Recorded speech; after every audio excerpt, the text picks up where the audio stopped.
ከመኖሪያ ቤቶች ጋር በተያያዘ አዲስ አዋጅ በዛሬው ዕለት ጸደቀ። በዚህ አዋጅ መሰረት በአንድ ጊዜ ከአንድ በላይ መኖሪያ ቤት እንዲገዛ የሚከለክል አዋጅ መሆኑን ለማወቅ ችለናል። በሌላ በኩል ደግሞ በነዳጅ ላይ የተጣለ አዲስ ታክስ የለም ሲል መንግስት አስታውቋል። በሚቀጥለው ዓመት ማህበራዊ ድጎማ እንደሚኖርም ለማወቅ ችለናል። ሰላም ቤተሰቦቻችን፣ መረጃዎቹን የት ሀገርና የት ከተማ ሆናችሁ እየተከታተላችሁ እንደምትገኙ በሐሳብ መስጫው ላይ ጻፉልን። በአንድ ጊዜ ከአንድ በላይ መኖሪያ ቤት ከመግዛት ጋር በተያያዘ ስለወጣው አዋጅ ያላችሁንም ሐሳብ አካፍሉን። አሁን ዝርዝር መረጃዎቹን አንድ በአንድ ወደ እናንተ እናደርሳለን። እስከ መጨረሻው አብራችሁን ቆዩ።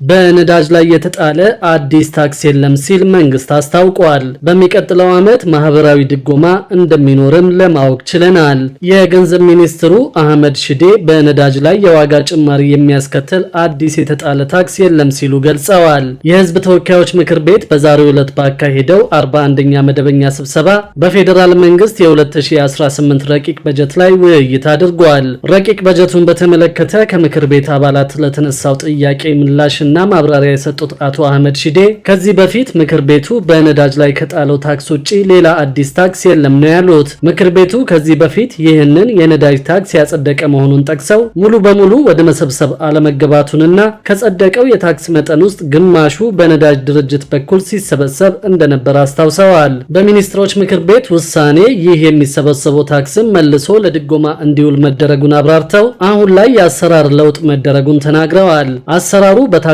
አሰባሰብ ዙሪያ ያለውን የፋይናንስ ግልጸኝነት የሚያረጋግጥ የሪፎርሙ አካል መሆኑን ገልጸው በጉምሩክ ኮሚሽን በኩል ተሰብስቦ ወደ ገንዘብ ሚኒስቴር ቋት እንዲገባ ከተደረገ በኋላ መልሶ ለድጎማ እንደሚውል አስረድተዋል። በመሆኑም የአሰራር ማስተካከያው በቀጥታ በነዳጅ ላይ የዋጋ ጭማሪ እንዲፈጠር የሚያደርግ ውሳኔ አለመሆኑን ገልጸዋል። በነዳጅ ላይ ከተጣለው ታክስ ውስጥ ምን ያህሉ እንደሚሰበሰብ የሚመለከታቸው አካላት ወቅታዊ ሁኔታዎችን ባገናዘበ መልኩ ውሳኔ እንደሚሰጡበትም ጠቁመዋል። የህብረተሰቡን ጫና በመገንዘብ ከፍተኛው የማህበራዊ ድጎማ በዘንድሮ የበጀት ዓመት ተግባራዊ መደረጉንና በሚቀጥለው ዓመትም በተወሰነ ደረጃ ይቀጥላል ብለዋል። በዚህም የአፈር ማዳበሪያ ላይ የሚደረገው ድጎማ ተጠናክሮ እንደሚቀጥል አመልክተው መንግስት በዚህ ጉዳይ ላይ ጠንካራ አቋም መያዙን ያመለከቱት። በሌላ በኩል ደግሞ በአንድ ጊዜ ከአንድ በላይ መኖሪያ ቤት እንዲገዛ የሚከለክል አዋጅ መጽደቁን ሰምተናል። የመኖሪያ ቤት ባለቤት መሆን የሚቻለውም በሊዝ ጨረታ ስርዓት ብቻ መሆኑ ነው በአዲሱ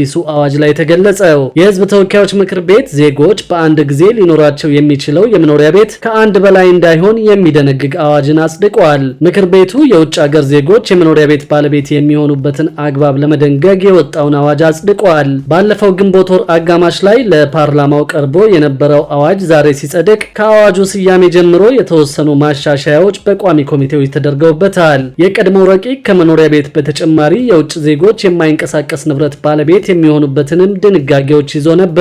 ሆኖም አዋጁ ለዝርዝር እይታ የተመራላቸው የምክር ቤቱ የከተማ መሰረተ ልማትና ትራንስፖርት ጉዳዮችና የፍትህ ጉዳዮች ቋሚ ኮሚቴዎች የአዋጁ ዋና ትኩረት በመኖሪያ ቤት ብቻ ላይ እንዲሆን አድርገው አሻሽለውታል። ቋሚ ኮሚቴዎቹ ባቀረቡት የውሳኔ ሐሳብ ላይ የማይንቀሳቀስ ንብረት የሚለው ሐረግ ሙሉ በሙሉ እንዲወጣ ተደርጓል። ከዚህ በተጨማሪም የውሳኔ ሐሳቡ በረቂቅ አዋጅ ውስጥ ከማይንቀሳቀስ ንብረት ጋር የተያያዙትን ድንጋጌዎች ሙሉ በሙሉ ትኩረታቸው የመኖሪያ ቤት ላይ ብቻ እንዲሆን አድርጓል። የውጭ ሀገር ዜጋ የመኖሪያ ቤት ባለቤት መብትን የሚመለከተው የአዋጁ ድንጋጌ ላይ አንድ ንዑስ አንቀጽ እንዲጨመርበትም ተደርጓል። በዚህ ንዑስ አንቀጽ መሰረት የውጭ ሀገር ዜጋ የመኖሪያ ቤት ባለቤት የሚሆነው በሊዝ ጨረታ ስርዓት ብቻ እንደሆነ ተደንግጓል። የውጭ ሀገር ዜጋ የቤት ግንባታ ማከናወን የሚችለው በሊዝ ጨረታ በሚሰጥ መሬት እንጂ በምደባ ወይም ተመሳሳይ አሰራር እንዳልሆነ ለመግለጽ አዲሱ ንዑስ አንቀጽ መካተቱን የውሳኔ ሐሳቡ ያስረዳል።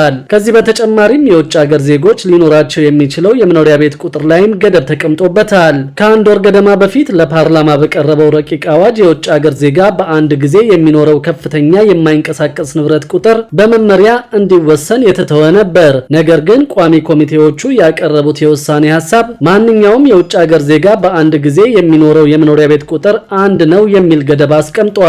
ነገር ግን የከተማና መሰረተ ልማት ሚኒስቴር ከሀገር ጥቅም አንጻር አስፈላጊ አስፈላጊ ሆኖ ሲያገኘው ቁጥሩን በመመሪያ የማሻሻል ስልጣን ተሰጥቶታል። የመኖሪያ ቤት ባለቤት ለመሆን ማሟላት የሚገባቸው ቅድመ ሁኔታዎች ላይም አዲስ መስፈርት መካተቱን አውቀናል። አንድ የውጭ ሀገር ዜጋ የቤት ባለቤት ለመሆን ከሀገር ሰላም፣ ደህንነት፣ ጸጥታና ተያያዥ ጉዳዮች ጋር የሚያያዝ የክልከላ ገደብ የሌለበት መሆን እንደሚገባው አዲሱ አዋጅ ያትታል። ከዚህ በተጨማሪ የመኖሪያ ቤት ባለቤት የሆኑ የውጭ ሀገር ዜጎች መብቶችን የሚመለከተው የአዋጁ ክፍል ላይ የውጭ ሀገር ዜጎች መኖሪያ ቤታቸውን የማከራየት መብት ቢኖራቸውም መኖሪያ ቤቱን ለንግድ ዓላማ ማዋል እንደማይችሉ ግልጽ ድንጋጌ ተቀምጧል። ከዚህ በተጨማሪም የመኖሪያ ቤት ባለቤት ለመሆን በሊዝ መሬት የሚያገኙት የውጭ ሀገር ዜጎች አጠቃላይ የሊዝ ዋጋውን በአንድ ጊዜ መክፈል ግዴታ አለባቸው ተብሏል። ይህ ግዴታ የተጣለባቸው ክልሎች ወይም ከተሞች የሊዝ ክፍያውን በአንድ ጊዜ የሚያገኙበትን እድል መፍጠር የሚያስችል በመሆኑ እንደሆነ የውሳኔ ሀሳቡ ላይ ሰፍሯል።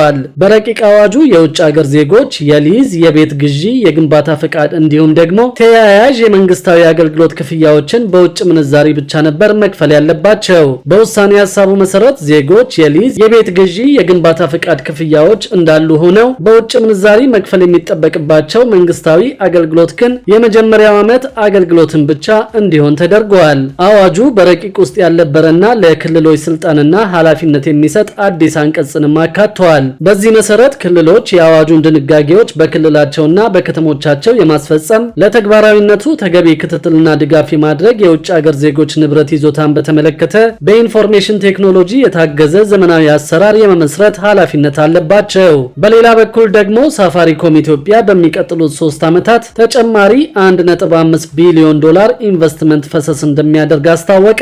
ሳፋሪኮም በኢትዮጵያ ስራ ከጀመረ 4 ዓመታት ያስቆጠረ ሲሆን በዚሁ ጊዜም 10 ሚሊዮን ደንበኞችን ማፍራቱን አስታውቋል። የሳፋሪኮም ኢትዮጵያ ዋና ስራ አስፈጻሚ ዊም ቫን ሄልፑት ለጋዜጠኞች በሰጡት ማብራሪያ መንግስት የቴሌኮም ዘርፉን ለውጭ ባለሀብቶች መክፈቱን ተከትሎ ሳፋሪኮም ወደ ኢትዮጵያ መምጣቱን አስታውሰዋል። በዚህም የቴሌኮም ዘርፉን ፈጣንና ተወዳዳሪ ማድረግ የሚያስችል መዋለ ንዋይ ማፍሰሱን ጠቅሰው ባለፉት ዓመታት በቴሌኮምና ዲጂታል ፋይናንስ ላይ በስፋት መሰራቱን አንስተዋል። በአሁኑ ወቅት ከ150 በላይ የኢትዮጵያ ከተሞች ከ3000 በላይ የኔትወርክ ማማዎችን መገንባቱንና ፈጣን የአራተኛ ትውልድ ኔትወርክን ተደራሽ እያደረገ መሆኑን ዋና ስራ አስፈጻሚው ተናግረዋል። የሳፋሪኮም አገልግሎትን በንቃት የሚጠቀሙ ደንበኞች ቁጥር 10 ሚሊዮን መድረሱ ትልቅ ስኬት መሆኑንም ጨምረው አስታውቀዋል። ባለፉት 4 ዓመታት የቴሌኮም አገልግሎቱን ለማስፋት 300 ቢሊዮን ብር ኢንቨስትመንት ፈሰስ ማድረጉንም ተናግረዋል። ኢትዮጵያ የቴሌኮም ዘርፉን ለውጭ ባለሀብቶች መክፈቷን አድንቀው